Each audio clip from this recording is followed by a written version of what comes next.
She's a little bit, in a 1930s kind of way, like a bull in a china shop for that era.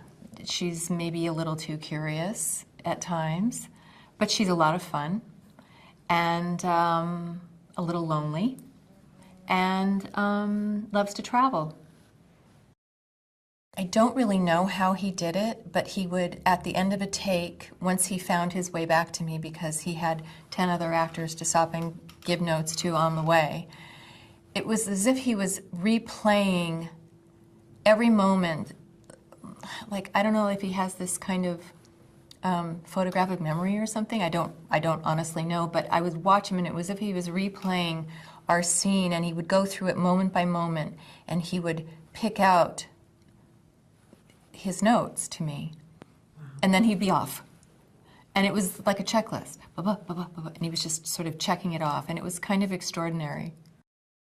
You know, in all whodunits, there's a murder, and there's always a murder involved, and then it's always who did it. They are timeless, and I think whether it's a novel or whether it's a film, people love being challenged. They like trying to figure something out. They want to be the first person to figure it out.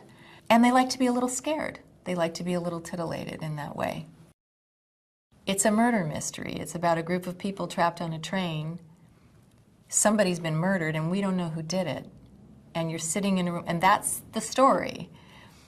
But he opened it up, and he just made it feel very big, and it's beautiful, and it's romantic, and it's rich.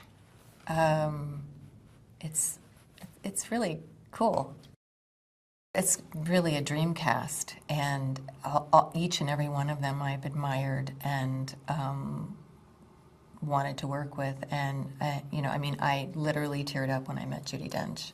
I'd worked with Johnny before, but other than that, I hadn't worked with any of them. And not only are they all incredibly gifted and accomplished, but such fun people to be around, which is lucky for us because we were sort of stuck in a cabin together for hours and weeks and months on end.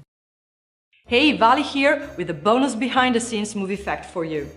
Remember Michelle Pfeiffer and her Catwoman costume? Who doesn't?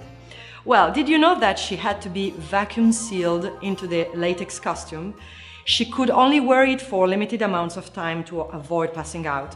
The costume was also so tight that she could barely hear how her own voice sounded and had to be instructed from director Tim Burton when she was speaking too loudly. Pfeiffer has been quoted as saying that once filming was over, she never wanted to see the costume again for as long as she lived. I can't believe it. Did you like Michelle Pfeiffer's Catwoman role in Batman Returns? Let me know below.